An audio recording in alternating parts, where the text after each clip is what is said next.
Гельманшина Гелуза Галимовна. Учителем начальных классов в Комаровской средней школе проработала 40 лет. Сейчас находится на заслуженном отдыхе. Еще в студенческие годы она пробовала писать стихи, которые нередко публиковались на страницах студенческих стен газет. Особое место поэзия заняла уже в зрелом возрасте.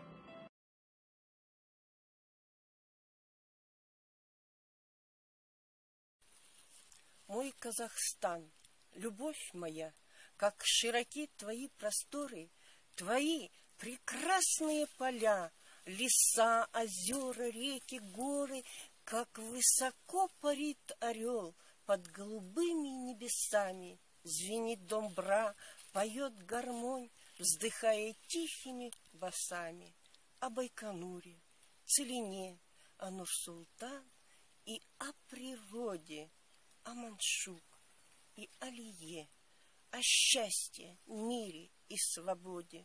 Мой Казахстан, любовь моя, мне по душе твои напевы. Сравнить тебя не в силах я с владениями Адама, Евы.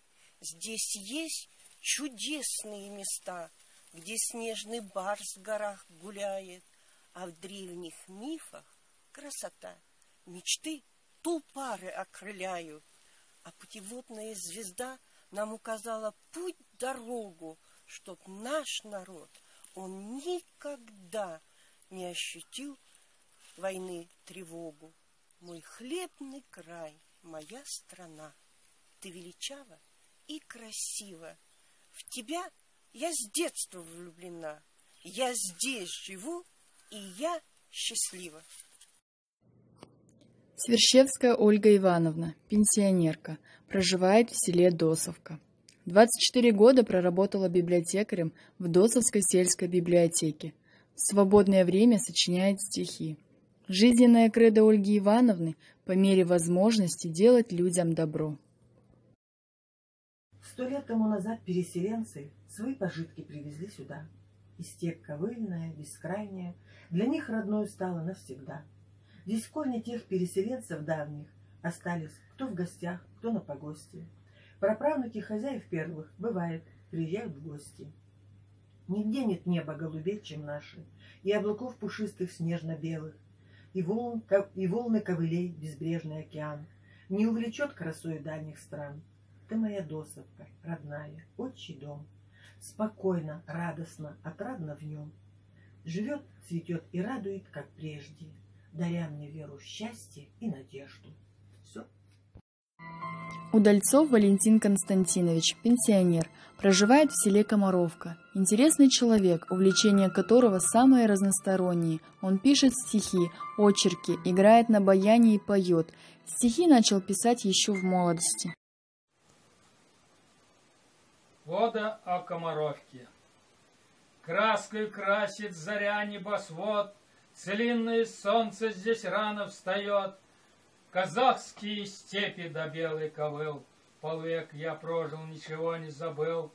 Колосья пшеницы шумят на ветру, приятно проснуться с зарей поутру, пьянящим нектаром цветущих цветов, а веет мне души движение ветров. И снова, как в юности ранней моей, пьянят и волнуют нектары степей. Лечу я в объятия твоей красоты, люблю я природу, люби ее ты. Бывал уеду на несколько дней, и снова мечтаю вернуться скорей. Мою Комаровку, деревню мою, слагая я оды, тебе же пою. И если кто скажет, не верь никому, о том, что он видел краше страну, и солнце здесь ярче, и ветер сильней, и нет уж все ж краше Комаровки моей. И речка здесь лучшая тихо бежит, камыш шелестит, и кувшинка дрожит, блестит изумрудом нежная гладь. Такой красоты вам нигде не сыскать. Адамның тамаша және таза сезімдері болған жағдайда, оның жаны сөйлегенде әрқашанда поэзия өмір сүреді. Көңіл күйді, жылулықты, жаңа өмірді, сезімді және үмітті жырлайды. Природа нашего края вдохновляет уже не одно поколение творческих людей. людей на создание стихов и песен о нашем районе. Мы уверены, что с каждым годом поклонников поэзии будет еще больше. Бізге сыйлаған керемет поэзия әлемі үшін көп рахмет. Сіздерге шығармашылық табыс тілейміз.